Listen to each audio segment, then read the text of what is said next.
மாணவியின் குடும்பத்தார் கொடுத்த புகாரின் பேரில் எஃப்ஐஆர் பதிவு செய்யப்படுகிறது. அந்த இன்டர்நெட் நபரை விசாரிக்கும் பட்சத்தில் அவர் இந்த மாணவிக்கு தெரியாமல் அந்த ஆப்பை டவுன்லோட் செய்தது தெரிய வருகிறது. அப்படி விசாரித்த போது இந்த மாணவி மாத்திரமல்ல, இது போன்ற 3 மாணவிகள் பாதிக்கப்பட்டது. அதுல என்ன ஒரு முக்கியமான சாராம்சம் என்றால், இதுல அந்த ஆப் என்ன பண்ணும்னா மொபைல் டு மொபைல் கனெக்ட் செய்யக்கூடிய ஒரு ஆப் அது.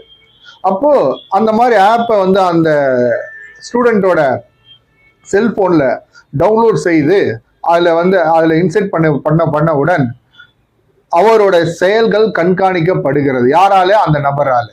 அப்போ இது போல 3 பெண்கள் பாதிக்கப்பட்டுள்ளதாக என்கொயரி ஆபீசர் சொல்லுகிறார்.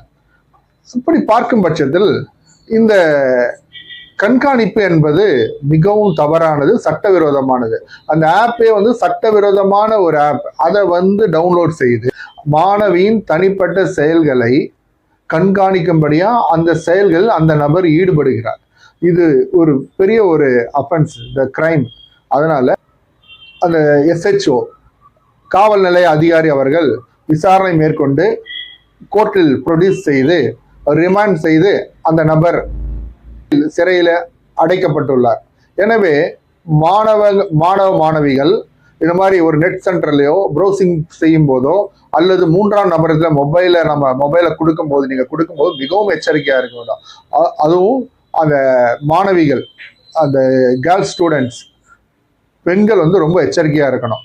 ஏன்னா அவங்கள டார்கெட் பண்ணி தான் இந்த மாதிரி பண்றாங்க. மொபைல் டு மொபைல் கனெக்ட் பண்றது என்றது, ஷேர் பண்றது என்பது மிகவும் ஒரு தவறான விஷயம். தன்னுடைய தனிப்பட்ட செயலை கண்காணிக்கிறதுக்கு யாருக்கு அதிகாரம் இல்லை? Right to liberty and privacy. That is இதுக்கு எந்த அதிகாரமும் கிடையாது.